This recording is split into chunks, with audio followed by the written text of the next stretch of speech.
Pero estamos con un señor referencial muy importante en el gobierno nacional y es el ministro de Economía y Finanzas, fue presidente del Banco Central del Paraguay, el doctor Carlos Fernández Valdovinos, a quien seguimos siempre, respetamos mucho, sabe mucho y también tiene una vasta historia profesional, ¿verdad? Porque él se recibió allá, estudió en esas universidades importantes de Chicago, de Estados Unidos, después empezó a enseñar, inclusive también, no lo sueltan, y bueno, por toda la formación que tuvo, y ahora está manejando todas las finanzas del país.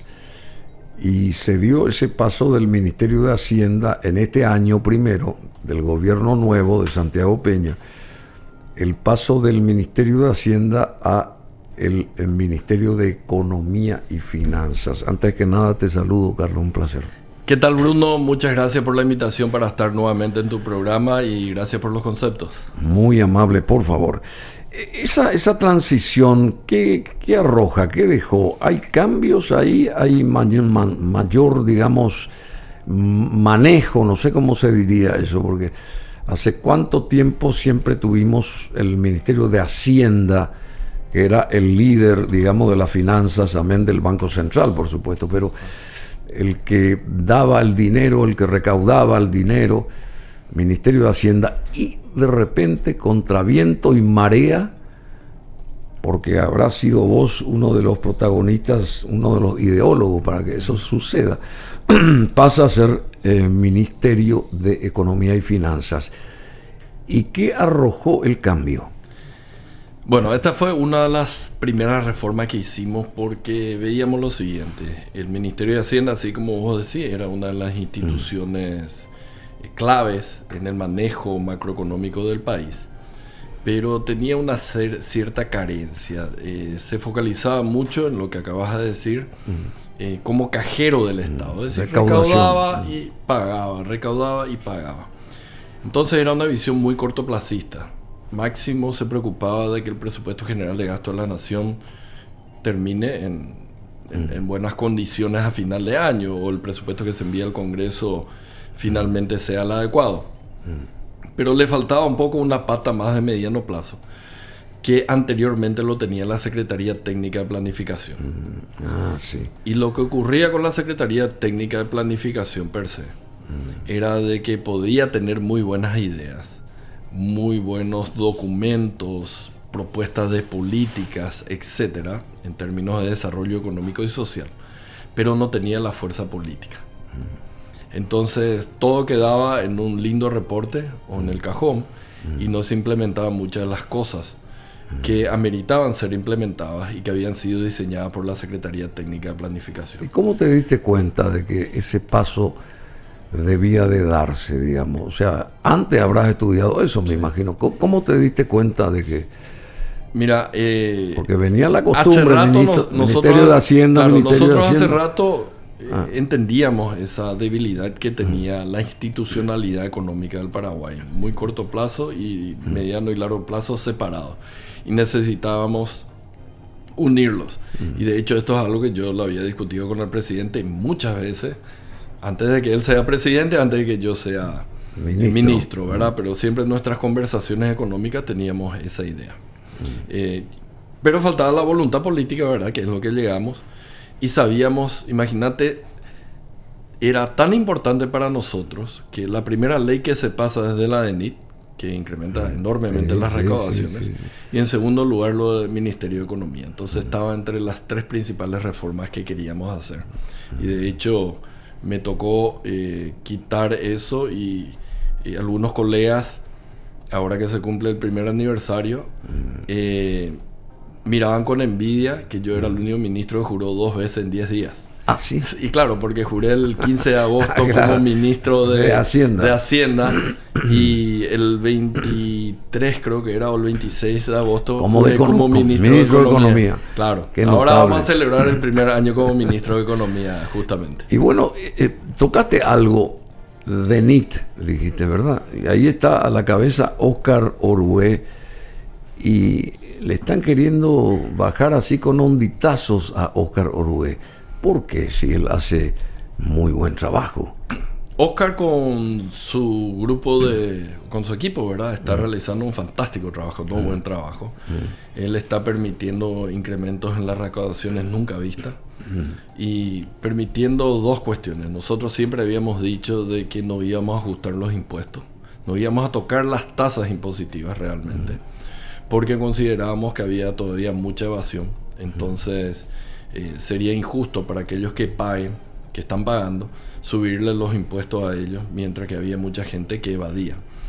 Entonces el objetivo era subir la recaudación sin tocar las tasas impositivas, y eso es lo que Óscar está permitiendo ahora hacer, principalmente lo que es aduana. Aduana creo que era Vox Populis, básicamente, la gran cantidad de evasión que había, y de hecho Óscar ha permitido no solamente 2 dígitos, sino 20, 30, 40% de incremento interanual en las recaudaciones de aduana. Entonces, es un jugador clave porque nos permite a nosotros financiar todos los programas de gobierno que tenemos sin necesidad de subir los impuestos o sin necesidad siquiera de recurrir al endeudamiento para estar financiando muchos programas. Así que yo lo voy a usar para decirle a Óscar, te voy a proteger, pero recaudame 900 millones de dólares. Tus 700 millones de dólares más ya no me sirven. Entonces, me está costando mucho defenderte, subime a 900 millones. Pero yo creo que a final de año él tiene esa meta, 900 millones de dólares más. DENIT es Dirección Nacional de Ingresos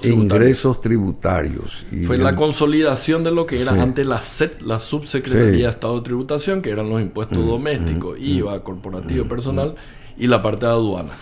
Y simplemente para que entienda la audiencia, la teleaudiencia, básicamente no existía conexión entre los dos. Eran dos entidades recaudadoras y vos para recaudar tributos necesitas información, pero estas dos entidades no se hablaban. No se hablaban, eran independientes, entre comillas, cada uno quería ser estrella. Entonces, por ejemplo, algo muy fácil, mismo que pague impuestos a la entrada, una mercadería pagaba, después no se sabía dónde iba esa mercadería. Se vendía acá, se vendía afuera, se vendía. Entonces, no había seguimiento. Ahí podía haber mucha evasión. Y no estoy hablando de las cuestiones de Ciudad del Este. Cualquier tipo de mercadería después se vendía acá con una ganancia, esa ganancia debería pagar impuestos, pero no se hablaban, entonces no se podía saber qué es lo que estaba pasando. Creo que fue una gran acertada del gobierno. Sí, pero lo que llama la atención es que 2 diputados de Honor Colorado son los que están tirando los onditazos hacia Óscar Orué. Eso es lo que llama la atención, porque si fuera la oposición, en todo caso, conste que ya no existe, me parece, la oposición así como están las cosas. Pero ¿por qué esta gente del mismo partido que está en el gobierno actúa de esta manera? Mira, habría que preguntarle a ellos, pero yo básicamente le dije a Óscar, tómate esto como incentivo para hacer aún mejor tu trabajo. Para hacer mejor el trabajo. Y ese trabajo, vos estás entero. ¿No te quedaste manco con la salida de Lea Jiménez? Lea es no solamente una gran profesional, sino una persona con la cual hemos venido trabajando junto con el presidente de la República por mucho tiempo. Formaba parte mismo cuando nos fuimos al sector privado, ¿verdad? Entre el 2013 y entre 2018 y 2023. Ella formaba parte de nuestro equipo. Sí. Y de ahí continuamos trabajando ahora en el gobierno, pero le entiendo a ella en el sentido de que estos cargos son muy desgastantes. Ella estaba como jefa de gabinete, o sea, básicamente tenía el mismo ritmo que el presidente de la República, o incluso puede tener más, y eso era muy demandante, y teniendo hijos chicos, yo creo que uno a veces dice, bueno, hasta acá. Me parece muy honesto también de su parte, en el sentido de que cuando uno está cansado, debería tomarse un tiempo y tratar de bajar los decibeles, no solamente por una cuestión familiar, sino también una cuestión profesional, porque podría, digamos, meter la pata. Pero yo creo que acá primó la cuestión familiar. La entiendo, como dije anteriormente, porque me tocó algo similar cuando estaba en el Banco Central. En esa época mis chicos tenían básicamente la edad que tienen sus chicos ahora y la verdad es que cuesta mucho. Ahora el tuyo, el mayor, tiene 18, Ahora Matías. Sí. Y va a ingresar allá en la universidad tuya también de Chicago. También va a estudiar a la Universidad de Chicago, ¿verdad? Una universidad muy reconocida, no porque yo salí de ahí, pero todo el mundo conoce como una de las top en Estados Unidos y en el mundo. Y la verdad me puso muy contento en lo personal que él haya sido admitido.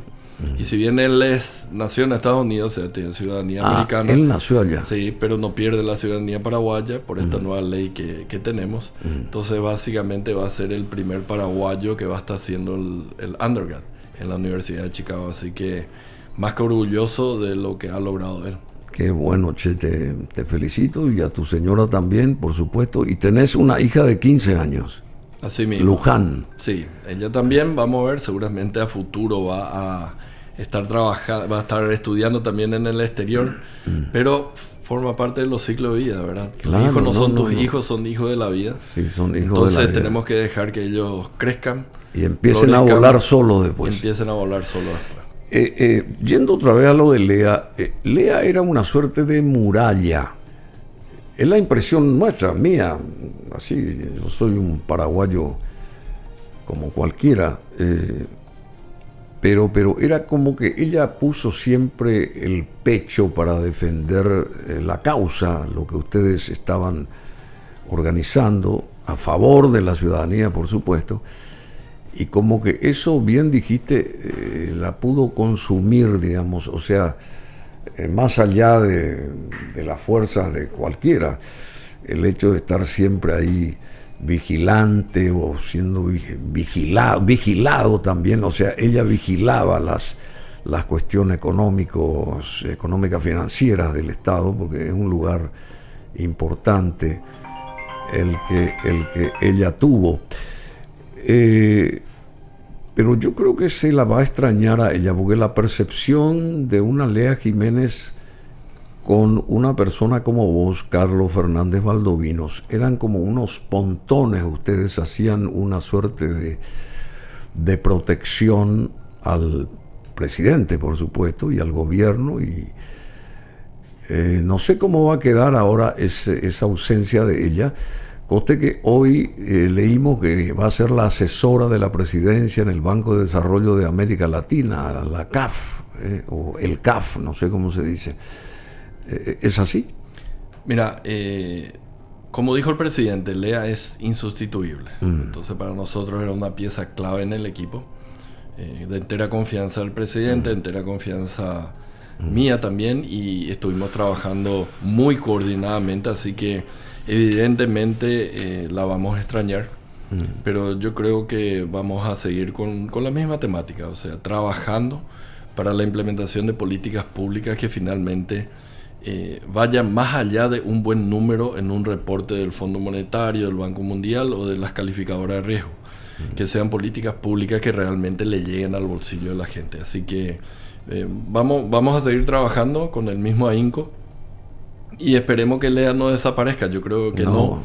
Yo creo que va a ser un tiempo, digamos, donde ella probablemente desacelere su ritmo, pueda disfrutar mucho más de su familia, que le envidio realmente.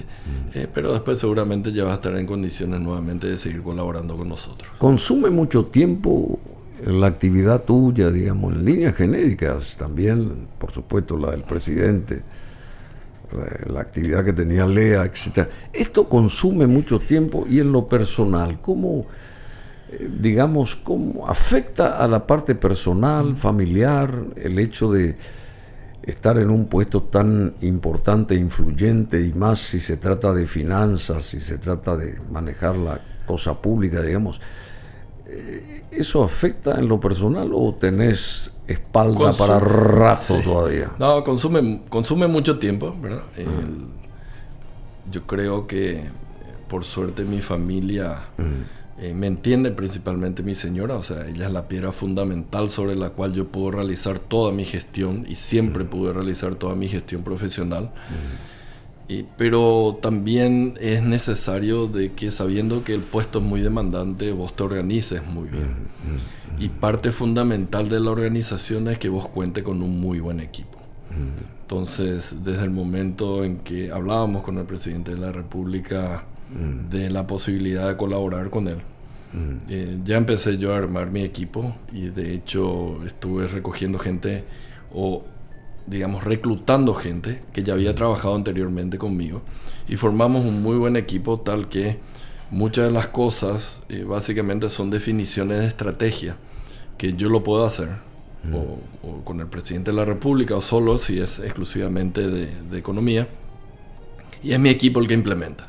Entonces eso es fundamental para cualquier actividad, ya sea en el sector público o sector privado. Si vos te metes en el día a día, eso es muy demandante y muy desgastante. Entonces uno tiene que saber subir sobre la polvadera del día a día, de tal manera mirar más allá. Y entonces vos definís hacia dónde te vas. Y en la polvadera que quede tu equipo trabajando en el día a día. ¿Y qué invitación aceptás? O sea, te lloverán invitaciones, digamos, dentro de lo cotidiano para asistir a este evento, a este otro, y tener que saber a dónde ir y a dónde no ir, digamos, un poco. Si no, tenés que tener 50 horas en 24 horas. Claro, justamente uno tiene que ir organizándose porque las invitaciones pueden ser, digamos, a programas periodísticos, que no me quejo, me invitan. Trato de cumplir con todos, pero en un tiempo razonable. O sea, uno no puede tener 4 entrevistas en programas en un solo día. Entonces uno tiene que esparcir y si ustedes por suerte tienen bastante paciencia conmigo, pero trato de cumplir a lo largo del tiempo. Y lo mismo en cuestión de viajes, una cuestión fundamental. Y la cuestión social yo hablo. La cuestión Carlos, social. Claro, porque te lloverán cualquier cantidad de invitaciones. ¿Cómo sabes a dónde ir y a dónde no? No, básicamente yo tengo una definición. Muy difícil va a ser, y de hecho no acepté ninguna invitación excepto cuando el presidente de la República invita para cualquier actividad a la noche, de cena. Claro. Yo no acepto ninguna invitación para cenas o lo que sea. No, y a lo mejor creen que soy antipático, pero con gusto, almuerzo. O sea, ya sabe la gente, si me quieren invitar almuerzo, le voy a aceptar. Cena, por favor, no, porque yo necesito estar con mi familia. Y eso sí, soy bastante estricto. No, y amanecer con la mente despejada para el día siguiente. Se entiende. Esa parte técnica, porque acá hay como que una suerte de... Es lo que se escucha, ¿verdad? De puja entre la parte política y la parte técnica. Y ustedes son técnicos, y hablo del propio presidente también. Vos y él son amigos, también demasiado amigos en lo personal, pero también tienen la misma mancomunión, son comunes en lo que hacen, ¿verdad? Y en la orientación que tienen. Y también Lea, que formaba parte de este triunvirato muy importante. ¿Por qué se quiere menoscabar, entre comillas, yo digo, de la parte política a la cuestión técnica? Si ahora como están las cosas en el mundo, me parece que la tecnología, lo técnico, es lo que debe de primar, pienso yo, ¿verdad?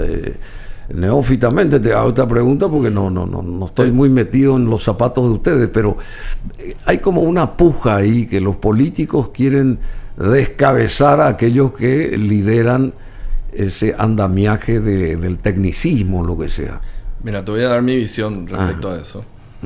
Cuando enseñaba en la universidad, ¿verdad? Allá, justamente le decía siempre a mis alumnos, el problema no es saber qué hacer, porque por lo generalmente la gente sabe qué tenés que hacer, ¿verdad? Déficit fiscal alto, empezás a bajar, si el Banco Central le estás prestando al Estado y eso crea inflación, tenés que cortar ese financiamiento que tiene el Banco Central al Estado, etcétera. Entonces uno sabe qué hacer por lo general. Lo que uno no siempre sabe, y esa es la virtud que uno debe tener, es cómo hacerlo. Cómo hacerlo. Entonces, el técnico puede saber muy bien qué hacer, pero si no tiene la capacidad de implementación, no sirve para nada. Y hay demasiados ejemplos de economistas muy bien preparados que llegaron a puestos de decisión de políticas públicas, pero finalmente no pudieron implementar nada de las ideas que ellos traían, porque les faltó el conocimiento de cómo hacerlo. Yo soy bastante pragmático en eso y vuelvo a ratificar mi agradecimiento a toda la clase política por todo el apoyo que ellos han estado dando a todas nuestras ideas técnicas que nosotros estamos presentando en el Congreso. ¿Eso implica apoyo también? Claro. Apoyo. Full, claro. O sea, esta cuestión de grado de inversión, ¿verdad? Que es un mérito de mucha gente, de antes, de ahora, porque realmente nosotros finalmente metemos el gol, entonces es mérito nuestro y yo grito siempre, el estilo Cristiano Ronaldo, yo salí a gritar el gol. No hubiese sido posible, y quiero ser claro con eso, si no fuera por la clase política que apoyó todas las reformas. Porque una de las cosas que más pesó en el momento de que Moody's nos dio la calificación, y te lo digo porque yo me reuní con ellos antes que nos den el grado de inversión, fue que nosotros prometimos hacer reformas e hicimos la reforma. Y la reforma yo no la puedo hacer desde el Ministerio de Economía, yo puedo presentar la propuesta. Claro. Pero quien vota la reforma es la Cámara de Senadores y la Cámara de Diputados. Y ellos, excepto en algunas leyes y con cambios muy menores, a rajatabla apoyaron todos los proyectos de ley que nosotros hemos presentado. Por eso, y aparte dieron el respaldo político, incluso en algunas leyes que tuvo mucha oposición. La verdad que tuvo siempre oposición por oponerse nomás de la oposición, y eso es lo triste de la oposición, porque me tocó a mí desde el momento de la DENIT en que decían, por ejemplo, que era dos cosas decían: es inconstitucional y estamos tratando muy rápido. Eso dijeron por la DENIT, por el Ministerio de Economía, por la Comisión Nacional de Valores que fue al Banco Central, por la Superintendencia de Jubilaciones y Pensiones. Entonces, mismo argumento siempre, sin pensar en la gente, lastimosamente. Entonces, de esa manera no se construye patria. Yo creo que uno tiene que apoyar cuando las cosas realmente van a tener resultados, y estamos teniendo resultados con esa reforma. Entonces, no existe, en mi visión, esa controversia político-técnica. Por lo menos yo no lo siento. Y todas las veces que fui al Congreso, ellos me han aprobado. Pueden haber algunas cuestiones que ellos pueden cambiar, mismo en el presupuesto general de gasto de la Nación que presentamos el año pasado. Y yo tengo la mente abierta como para ver de que si es posible, también tenemos que, digamos, cumplir con algunos pedidos que ellos quieren, que no sean ni ilegales ni exorbitantes. Y entonces ellos respetaron a rajatabla la proyección de ingresos que nosotros pusimos. Es decir, modificaron poco encima entre rubros de gasto, pero respetaron el presupuesto general de gasto de la Nación. Entonces, ¿qué más ejemplo del trabajo coordinado entre técnicos y políticos que todas estas leyes que estuvimos pasando? Entonces, no existe, la gente no se tiene que preocupar, y vamos a seguir dando muestra de que la clase política realmente está apoyando todas las reformas que estamos presentando. O sea que la salida de Lea no fue una presión política. No, en absoluto. Eso yo ya aclaré varias veces. Me pueden creer o no, y si no me quieren creer, pero hay gente, eso era lo irónico, lo risible, gente que ni siquiera le conoce a Lea, gente que ni siquiera habló con ella alguna vez opinando por qué ella había salido.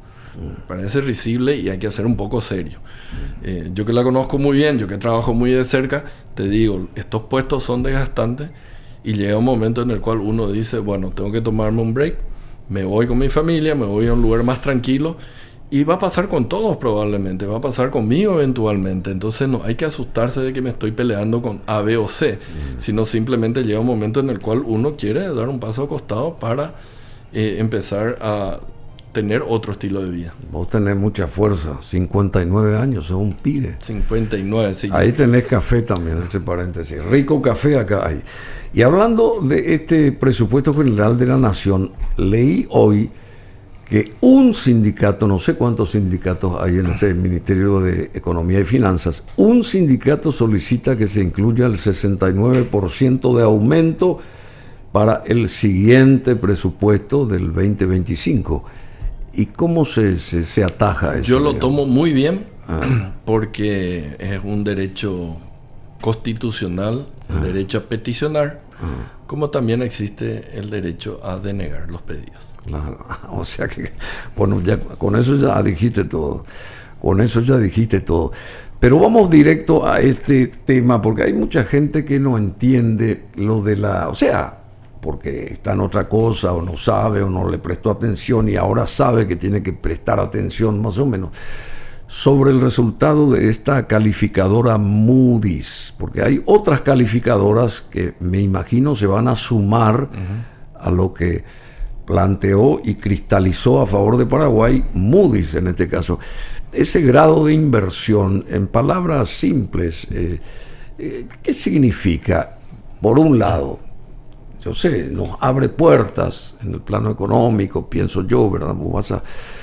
Y por otro, ¿cómo se sostiene eso en el tiempo? Porque yendo a un ejemplo básico y que todos los días forma parte de nuestro entorno acá, se hace una construcción fabulosa, la casita, muy bien, y quedó la casita ahí. ¿Quién cuida la casita para que no tenga goteras, que se pinte siempre, frecuentemente, que el caño no esté roto después, con el paso del tiempo? ¿Cómo se mantiene ese grado de inversión con la vara alta y con la bandera nuestra allá flameando? Esa es la pregunta. Ya. Varias preguntas tenés ahí. Sí, voy a empezar con la cuestión de las calificadoras, ¿verdad? Se llaman agencias calificadoras, sí, y que básicamente te dan un sello de que estás haciendo bien las cosas o no estás haciendo bien las cosas. A Paraguay durante mucho tiempo ya los organismos multilaterales tipo BID, Banco Mundial, Fondo Monetario, siempre en todos sus reportes enfatizaban lo bien que se están haciendo las cosas a nivel macro, incluso en lo social, pero faltaba esto que es un sello de calidad básicamente. La guinda de la torta. Esto es Moody's, ¿verdad? También tenemos otra calificadora que se llama Fitch y Standard & Poor's. Son las tres que trabajan con Paraguay. Tenemos ya una. Si seguimos haciendo bien las cosas como estamos haciendo, probablemente las otras se van a ir sumando. La pregunta inmediatamente es ¿cuándo? Y mi respuesta es la misma de siempre, incluso antes de recibir grado de inversión por una de ellas. Yo no me obsesiono, yo voy a seguir trabajando. Yo sé que si hago bien las cosas, el trabajo, los resultados vienen. Entonces hay que seguir haciendo las cosas que hicimos bien y empezar a trabajar en las debilidades que tenemos, porque ningún país es perfecto. Entonces tenemos que atacar las debilidades. Y este discurso que yo te estoy dando ahora es justamente un discurso que siempre le hicimos a las calificadoras, y ellos quedaron gratamente sorprendidos, no por la parte que estamos haciendo bien, baja inflación, déficit fiscal controlado y demás, sino porque nosotros le encaramos y le dijimos tenemos problemas acá, acá, acá y acá. Pero no solamente identificamos estos problemas, te voy a decir que estamos haciendo acá, acá, acá y acá. Entonces ellos vieron de que realmente identificamos realmente nuestras debilidades y trabajamos como para resolver esas debilidades que ellos indicaban en sus reportes anteriores. Y ese grado de inversión, perdóname, ese grado de inversión, ¿qué exactamente significa? Me voy a explicarte y te voy a explicar en términos... Para Juan Pueblo que está ahí. En términos futboleros, primero para entender qué significa, ¿verdad? Y ahora llegó Alfaro, ¿verdad? Y todos tenemos esperanza de ir al Mundial. Sí, claro. El Mundial es un grupo selecto exclusivo de países que van a jugar la mejor competencia que existe a nivel futbolístico. Bueno, tener grado de inversión quiere decir que vos clasificaste a ese Mundial. Vos entraste en un club exclusivo de países que van a jugar ese mundial o que tienen la posibilidad de jugar ese mundial. En Sudamérica hay varios países. En Sudamérica tenemos Chile, Perú, tenemos Panamá, Uruguay. Sí. Son pocos. Entonces no es fácil llegar al mundial, así como a Alfaro le va a costar un montón llegar al mundial. En esto le va a costar un montón. Costó un montón también, ¿verdad? Trabajo de 20 años, ¿verdad? Y finalmente un último empujón para meter el gol, como yo digo, y clasificamos al mundial. Entonces estamos en ese grupo selecto de países, ¿verdad? Y en este caso no es solamente jugar partidos o empezar a jugar partidos. Acá lo que te abre las puertas, como vos decís, es a la consideración de inversionistas que tienen aproximadamente 80% de toda la riqueza que hay en el mundo. Entonces, entraste en esta liga y esa gente que tiene 80% empiezan a mirar, bueno, este es grado de inversión, voy a ver qué puedo hacer ahí. Entonces, ahí, yendo, ¿qué le implica a la gente? Ahí básicamente el que más se beneficia no es el Estado con estos grados de inversión, o directamente no el Estado, porque nuestros bonos cuando emitíamos afuera tenían una tasa de interés tan baja que era casi como grado de inversión. Bajaron las tasas, si yo emito ahora va a ser un poco más barato, me va a salir, pero ahí no está la ganancia. El sector privado es el que puede ser el gran beneficiado de esto. Claro. ¿Viste cuando hablamos de ir al Mundial? ¿Quiénes se benefician mucho? No solamente la APF, sino se benefician mucho los propios jugadores que suben su cotización. Entonces el hecho de estar en el Mundial te valoriza como jugador. El hecho de estar con grado de inversión valoriza todos los activos que tenemos acá. Entonces el banco, la compañía siderúrgica, la de cableado, la de textiles, cualquier compañía en este momento, su valor es mucho más. Aumenta. Claro. Entonces, pero hay que prepararse para cuando vengan las inversiones. Esto no es me quedo quieto y sigo haciendo business as usual. O sea, negocios como siempre. Sostener sostener el sector tiempo. Privado. Pero primero, antes de eso de sostener, el sector privado tiene que prepararse. El sector privado tiene que empezar a cambiar el chip. Ya no puede querer ser una empresa familiar. Va a tener que profesionalizar mucho más. No va a tener que ser únicamente el dueño. Va a tener que abrir las acciones para que vengan los inversionistas. Yo no estoy diciendo vender el 100%, pero va a tener que abrir la mentalidad a tener la posibilidad de que gente de afuera venga y aporte no solamente dinero, sino conocimiento. Imagínate la gente con el conocimiento de afuera viniendo acá como a potenciar la productividad de nuestras empresas. Entonces el sector privado tiene que prepararse y va a ser el mayor beneficiario de grado de inversión. Vayamos a la siguiente pregunta, la que me dijiste la última, no me olvido. Es qué hacer para mantener esto. Y a mí no me preocupa. O sea, eso le dije a la gente, espera un rato, acabo de meter el gol, déjame nada gritar el gol, porque la gente ya me dice, estoy entusiasmado. Pero a mí no me preocupa, o sea, llegar a tener grado de inversión, el trabajo que nos llevó. Y lo llevamos adelante porque hicimos algo que no muchos países tienen. Empezamos algo y continuamos durante 20 años haciendo lo mismo. Entonces, yo me pregunto, o sea, si durante 20 años estuvimos haciendo bien las cosas, ¿por qué razón no vamos a continuar haciendo las cosas bien de acá para adelante? Y si seguimos haciendo las cosas bien de acá para adelante, evidentemente no existe ningún riesgo de que perdamos esa calificación.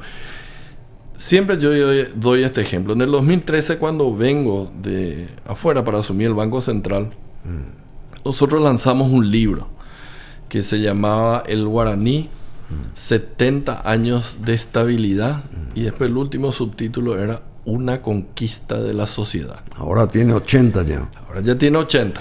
Y entonces, se abrió ese museo también de economía que después has hablado. Sí, y después vamos a cumplir 90, después vamos a cumplir 100, pero si durante 70 años... 80 ahora cumplimos, porque yo en los próximos 5 años voy a tirar todo por la borda. Principalmente por esa última frase, una conquista de la sociedad. Acá la gente no acepta una inflación alta. La gente no acepta de que el déficit fiscal sea enorme, a menos que haya algo extraordinario como fue la pandemia, y no acepta de que el nivel de endeudamiento se dispare.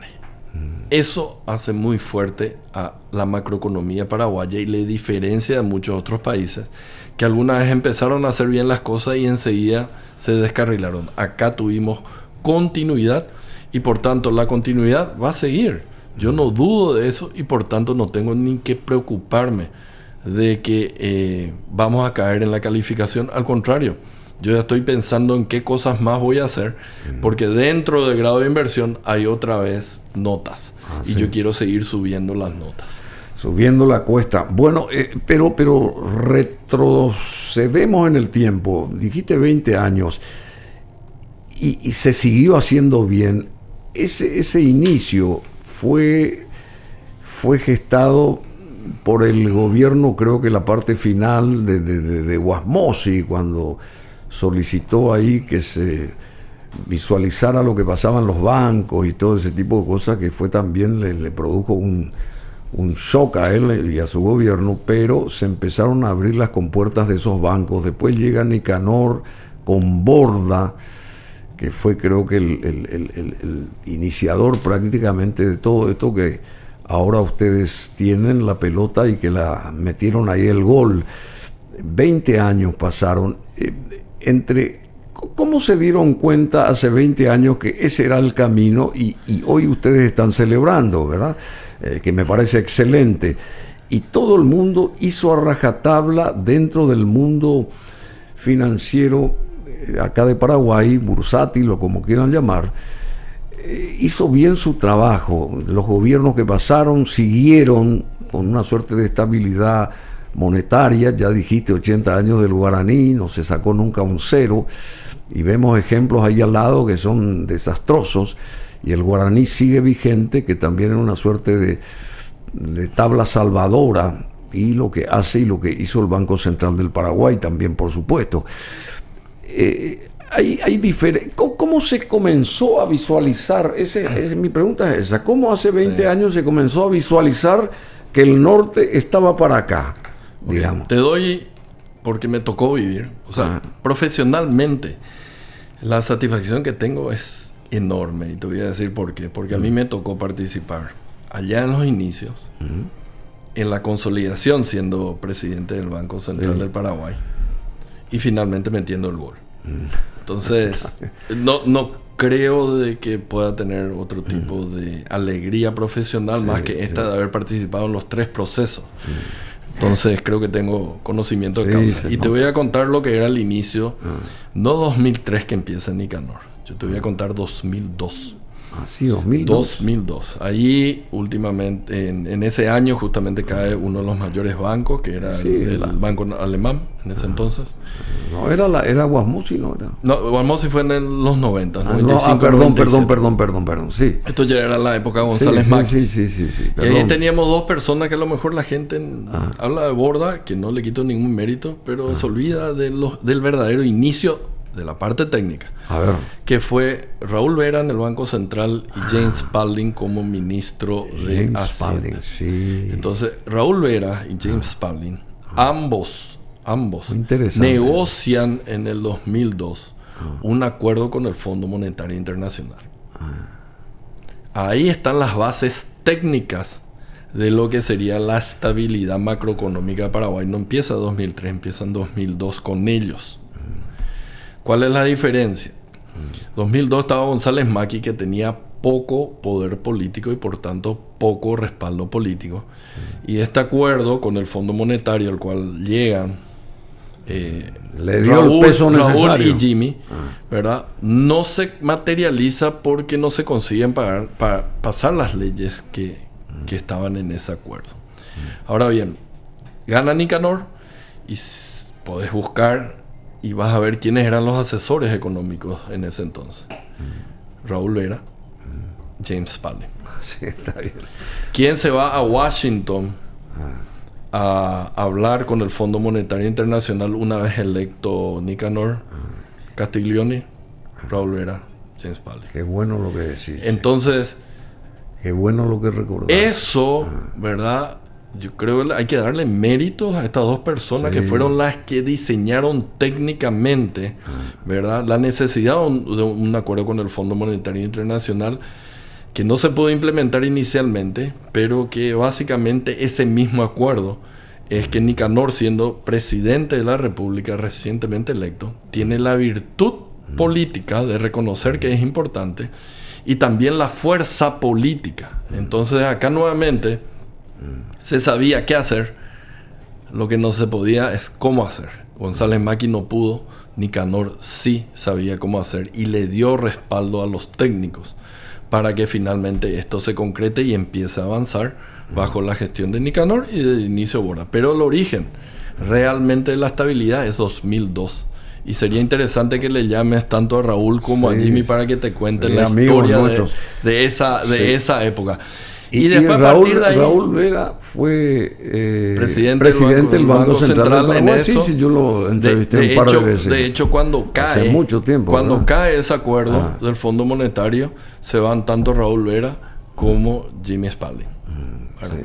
Pero de todas maneras, ahí también es un ejemplo de cómo es necesario en todo país la unión de esfuerzos entre los técnicos y los políticos. Porque los políticos son los que tienen el poder de decisión. El técnico puede ir a tratar de convencer. Entonces, no hay que poner técnicos versus políticos. Yo creo que se puede trabajar muy bien. Unificar. Unificar, y es lo que estuvimos haciendo nosotros hace 20 años y en particular recientemente. De nuevo, yo no me quejo y le agradezco al Congreso todo el apoyo que nos dio. Qué interesante lo que remarcaste. Y bajo tu égido ahora como cabeza del Ministerio de Economía, ¿no visualizás tanto a Raúl como a James Spalding? Ellos no son colaboradores para vos. Ellos se están cansando de contar dinero probablemente en el sector privado. No creo que les convenza ni para venir. ¿Sí? Pero ¿sabes qué? Sin desmeritar, ¿verdad? Porque ellos tienen mucha experiencia y demás. Hay mucha gente valiosa, joven, ¿verdad? Como decía la camiseta de mi hijo cuando tenías el inicio del último día de año, que fue el año pasado, decía One Last Ride. Y probablemente para mí este es mi One Last Ride. Y después tiene que venir gente joven. O sea, acá no existe la dependencia en una sola persona. Entonces es bueno de que nos vayamos reemplazando los técnicos, y te garantizo de que hay gente extremadamente bien preparada tanto en el Ministerio de Economía como en el Banco Central como en otras instituciones. Así que ellos sin problema van a dar continuidad a las políticas que estamos haciendo ahora. Bueno, ese gol, por supuesto, hace que todos nos sintamos henchidos, ¿verdad? De la mejor forma desde el plano económico-financiero. Pero, según últimos datos oficiales, dicen que creció en una suerte de 200.000 el desempleo, 200.000 personas el desempleo. ¿Cómo es eso? Porque se habla también del grado de inversión. Hay que invertir acá, qué sé yo, llegan los inversores. Y por otro lado, según estos datos oficiales, hay 200.000 desempleados. ¿Cómo se...? Sí, eso justamente te iba a corregir porque dijiste aumentaron. No, hay 200.000 personas desempleadas. Desempleadas. Sí, claro. Que es diferente a que aumentó 200, no es que aumentó en 200.000. O sea, las que estaban antes y las que en este año también, ¿verdad? Básicamente, mira, en términos estadísticos, y no lo voy a aburrir a la gente, no hubo mucho cambio en términos de empleo, desempleo, ¿verdad? Está dentro de lo que se llama el margen de error. Pero sí, básicamente, nosotros tenemos el compromiso de que las políticas públicas finalmente se traduzcan en un mejoramiento del nivel de vida de la gente. Ya sea a través de empleo, ¿verdad? Remunerados, formales, y a través, digamos, de una contención del poder adquisitivo de esos salarios. En términos generales lo que decía está bien, pero si vos empezás a escarbar y ves el empleo formal aumentó. Lo que cayeron básicamente es el empleo informal.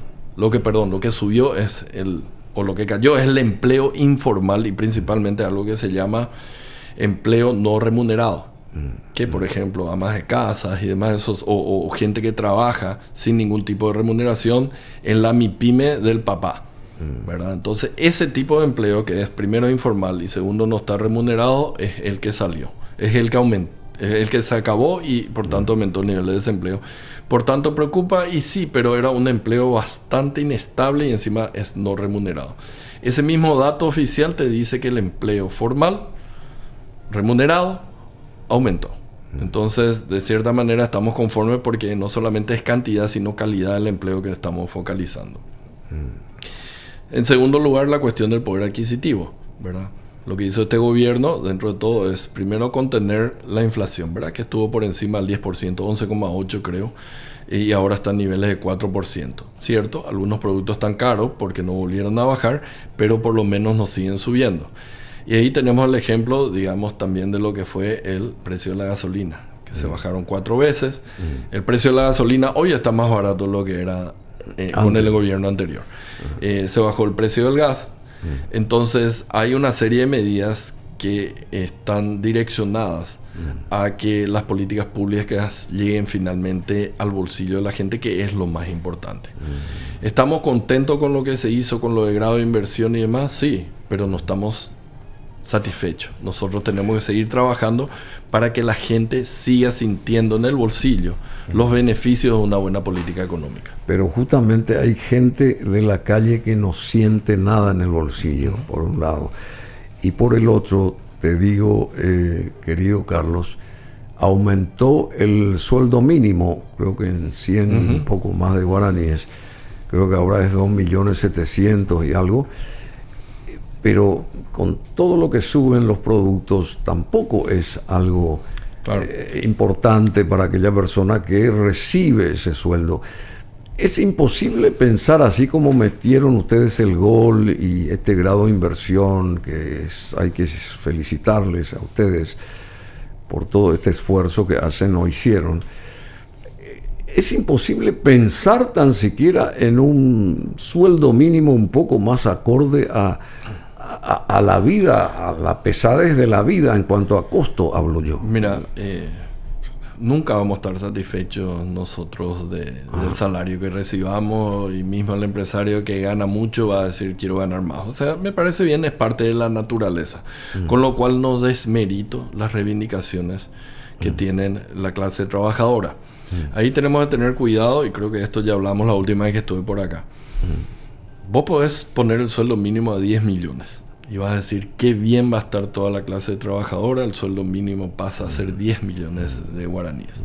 ¿Cómo se paga ¿Qué te eso? parece que va a pasar con la cantidad de empleados en una firma? Toditos afuera, ¿verdad? O sea, muchas empresas van a terminar cerrando porque no le dan los márgenes. Aquellos que le dan los márgenes, en vez de tener 30 empleados, van a trabajar con 7. Entonces, ¿vamos a estar mejor o no? Entonces hay que tener mucho cuidado haciendo este balance de a cuánto le subís el sueldo mínimo versus la cantidad de empleo que querés tener. Va a tener gente empleada que si tiene suerte, que tiene suerte y va a ganar mucho, y una cantidad de desempleados. Entonces yo creo que la sociedad como todo va a estar peor. Por último, yo ya hablé con las centrales sindicales y le dije, acá hay un pecado original. Así le llamamos los economistas. Está bien. El pecado original es de que se está usando un indexador del salario mínimo que no tiene absolutamente nada que ver con el salario mínimo. Se está usando el IPC, el índice de precio del consumidor del Banco Central del Paraguay, que es un instrumento para medir la inflación, para hacer política monetaria. Tiene su utilidad particular. Y se está usando eso para ajustar el salario mínimo. En términos prácticos, en ese IPC, en esa canasta que mide el índice de precio al consumidor, hay muchos productos que no consume el que gana el salario mínimo. Sí, claro, eso es cierto. ¿Entendés? Entonces vos estás usando la evolución de una canasta que no corresponde al trabajador que gana salario mínimo. Y por tanto vos podés tener incrementos muy pequeños cuando que, por ejemplo, el incremento relevante para la gente trabajadora es otro. Por ejemplo, alimentos. Mismo dentro de la canasta del Banco Central del Paraguay, los alimentos, llegado momento, cuando el IPC estaba 11%, la canasta de alimentos subía al doble, 20%. Entonces te das cuenta cómo se desfasa lo que es relevante para el que gana salario mínimo, que básicamente usa toda su plata para alimentos. El costo de él le subió aproximadamente 20%, pero utilizaban para ajustar el IPC del Banco Central, que subió solamente 10%. Ahí ya perdiste 10%.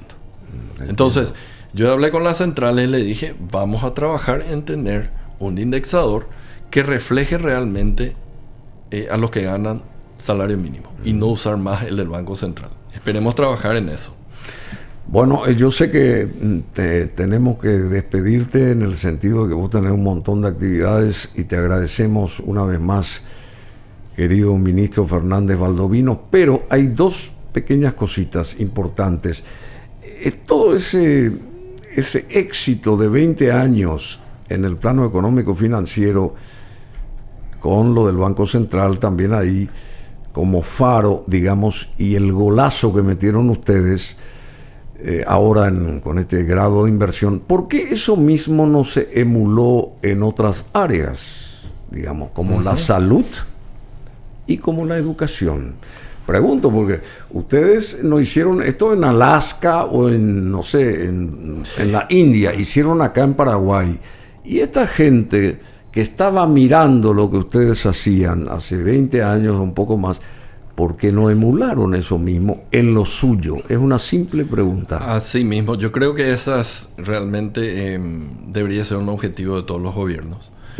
Y en ese sentido se tuvo conciencia de darle algo que es fundamental a ambas instituciones, que es independencia. Independencia. Desde el momento de que vos dejas de que estas dos cosas manejen más la gente técnica, no tanto el político, si hay un político que se respalde por los técnicos, se fueron dando bien las cosas. Toda la razón que tenemos de contagiar a los otros. Yo creo que la virtud para llegar a un desarrollo realmente del Paraguay va a ser cuando empecemos a darle más independencia al MEC y al Ministerio de Salud, de tal manera a que ellos puedan usar un criterio mucho más técnicos, ¿verdad? Para la implementación de sus políticas. Es un objetivo y lógicamente el poder político o el presidente le tiene que dar los instrumentos necesarios para blindarlo y no estar sujeto a las presiones políticas. Particularmente esos dos que trabajan muy de cerca con la gente están muy en contacto con toda la clase política, que me parece bien, ¿verdad? Pero los políticos saben que necesitan acá una escuela o acá un hospital o acá un centro de salud. Pero tenemos que saber respetar y trabajar en conjunto, políticos con los técnicos, de tal manera a tener mejores políticas públicas. Pero sí, coincido contigo de que tenemos que tener este efecto contagio a otras instituciones del Estado. Y bueno, y para mejorar, por ejemplo, la calidad del gasto público, querido ministro Fernández Valdovinos, y eliminar, por ejemplo, las duplicaciones de funciones de entidades públicas. Esa también es una pregunta, porque hay un montón de instituciones que no se sabe ni qué hacen, y que hacen una parte que puede hacer la otra, y viceversa, y tenés cuánta gente ahí, aumenta la cantidad de funcionarios públicos. En síntesis, ¿por qué no nos ajustamos el cinto nosotros? Economía de guerra, ¿por qué no se hace eso? Coincido. Dos cuestiones. Mencionaste algo que va justamente en lo que te iba a responder. Vos sabés que yo no creo en las revoluciones. Yo no creo en la revolución, en la economía de guerra. Me encanta lo que hace Argentina, ¿verdad? Pero yo lo haría de otra manera, pero respeto lo que ellos hacen. ¿Y lo que hace Maduro te gusta? No, por eso justamente. Los ejemplos de revoluciones que tenemos en América Latina y principalmente por la izquierda terminan bastante mal. Entonces yo creo en una evolución. Yo creo que la evolución es mucho más sostenible que simplemente una revolución que te pueden volver a cambiar nuevamente. Y en ese sentido, el mejoramiento en la calidad del gasto público es un proceso que va a llevar su tiempo. Pero ahí te quiero dar un número, por ejemplo, que puede ver cómo nosotros estamos mejorando paulatinamente la calidad del gasto público. Hasta recientemente el promedio histórico de la cantidad de ingresos tributarios que se utilizaban para salarios, ¿verdad? De todo lo que recaudabas como impuesto, el 72% se iba para salario. 72%. Mucho. Desde que llegamos, ese porcentaje bajó al 52%. Así, che. Viste que es una revolución silenciosa que estamos haciendo. 20%. 20% hemos bajado la cantidad de impuestos que se están dedicando a los salarios, con lo cual no es para ahorrarse, sino simplemente con eso yo puedo comprar más medicamentos o puedo financiar de repente una partecita por lo menos de las obras públicas para no caer en endeudamiento. Entonces, ¿se tiene que mejorar la calidad del gasto? Sí, pero nosotros no nos quedamos en el discurso. Este es un ejemplo de cómo vamos mejorando la recaudación extra o cómo vamos mejorando el uso de la recaudación extra que vamos teniendo. Así que van a haber mayores ejemplos de acá para adelante. Y lo último, lo que mencionaste, fusionar entidades. Ejemplo, sí, claro. Yo ya te lo di, sí, ¿verdad? Claro. Hacienda más STP más Función Pública, Ministerio de Economía.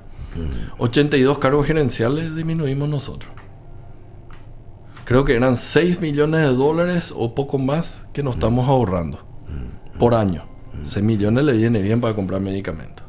¿Es el único ejemplo? No, era el primer ejemplo. Por eso para mí era importante tener este Ministerio de Economía para demostrar también a dónde queremos ir. Tenemos una nueva ley que se llama la Ley de Reestructuración del Estado, también es otra reforma que estamos pasando.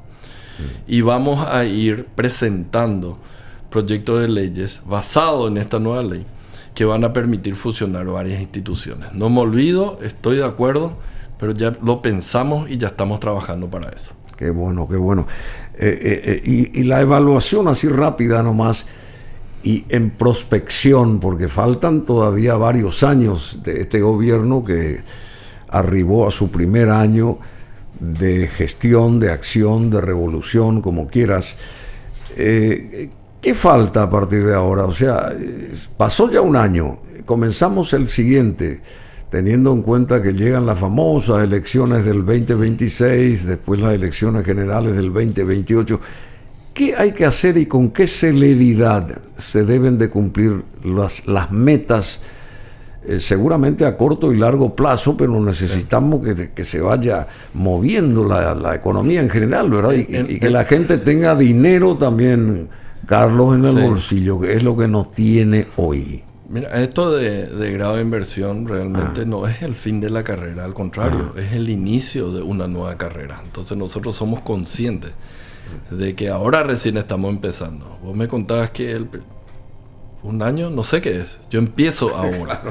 Yo estoy empezando ahora y por tanto tenemos que seguir trabajando. Y ahora en otra liga, que es bastante más demandante, ¿verdad? En términos futbolísticos. Llegar al Mundial es bastante difícil. Entonces hay que seguir trabajando por dos motivos.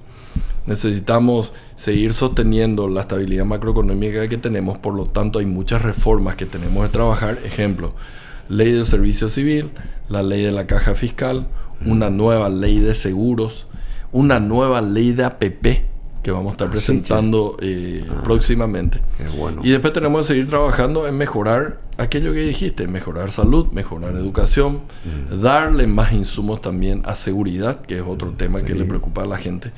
Y bueno, hay mucha tarea todavía. Empezamos recién la carrera, Bruno, y por suerte me tomó unos días por fuera para tener todas las pilas para empezar esta carrera nueva que estamos iniciando. Bueno, muchísimas gracias, ministro Fernández Valdovinos. Querido Carlos, muchas gracias. Que tengas tiempo también para la familia, a pesar de que estás focalizado en todo lo que se tenga que hacer, se sabe eso, y hay mucho por delante. Y sos un puntal de Santiago Peña. Vos sos el puntal ahora de Santiago Peña. No. El presidente es el que lleva todos los méritos. Pero no está Yalea, entonces te quedás vos. Y hay una señora que de apellido Saldívar, puede ser, que está ahí. Mariana. Que dice que es muy buena. Ella es, creo que la madre o el padre es Saldívar Romero Pereira, ¿verdad? Mariana la conozco muy bien y sí tengo los mejores conceptos de ella. Y ella va a empezar a emerger por sí sola a partir de ahora. Ya estuvimos trabajando con ella muchas cosas, así que no necesita emerger, por lo menos mi consideración. Tengo mucha estima personal y profesional. Sí. Bueno, Carlos, muchísimas gracias. Gracias por estar acá. Muchísimas gracias, Bruno, gracias por la invitación por venir, de nuevo. Gracias por venir, por tu tiempo, y que sigan los éxitos. Que se sigan metiendo goles, entonces. Vamos a seguir metiendo. Bueno.